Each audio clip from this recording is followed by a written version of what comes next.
Well, one of the hallmarks of the recent Disney films has been the production number.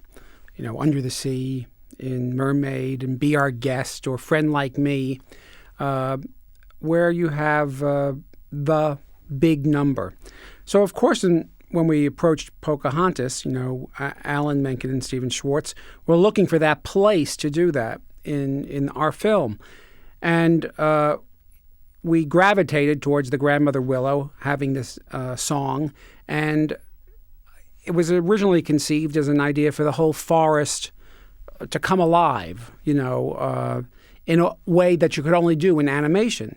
However, we made a number of attempts, Alan and Stephen made a number of attempts to write songs to fulfill this function, but because of the nature of our musical and our film, it always seemed imposed.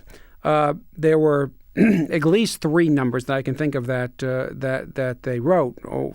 The first was a musical number called "In the Middle of the River," and it's actually, they're all good songs, but I think "In the Middle of the River" is an exceptionally beautiful song and terrific melody. In the song, Stephen Schwartz's lyric talks about the hope that these two cultures can come together, and if they could meet any place, they could meet here in the middle of the river. In the Middle of the River was a duet that Alan and I wrote for John Smith and Pocahontas before we wrote If I Never Knew You. And actually, If I Never Knew You was written after In the Middle of the River was rejected.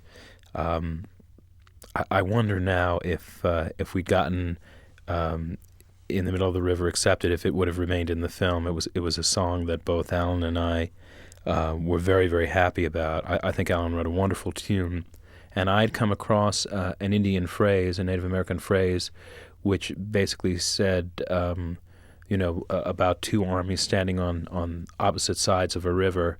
And there was a word, I can't remember the Indian word, like Matawiachin or something like that, which literally meant, let us meet in the middle of the river. I thought that was a wonderful image, and it inspired the song between John Smith and Pocahontas. This song, of course, occurred in an earlier scene than where If I Never Knew You wound up occurring, and that's why I wonder if ultimately it might have worked. But maybe we were just too far into the love story, and it had taken on too much of a reality to allow them to sing love songs to one another of any form by this point in the movie. But I did really like this tune. What had happened was when we first put the movie up with that song in it, the movie felt awfully crowded with a lot of songs, if I remember correctly.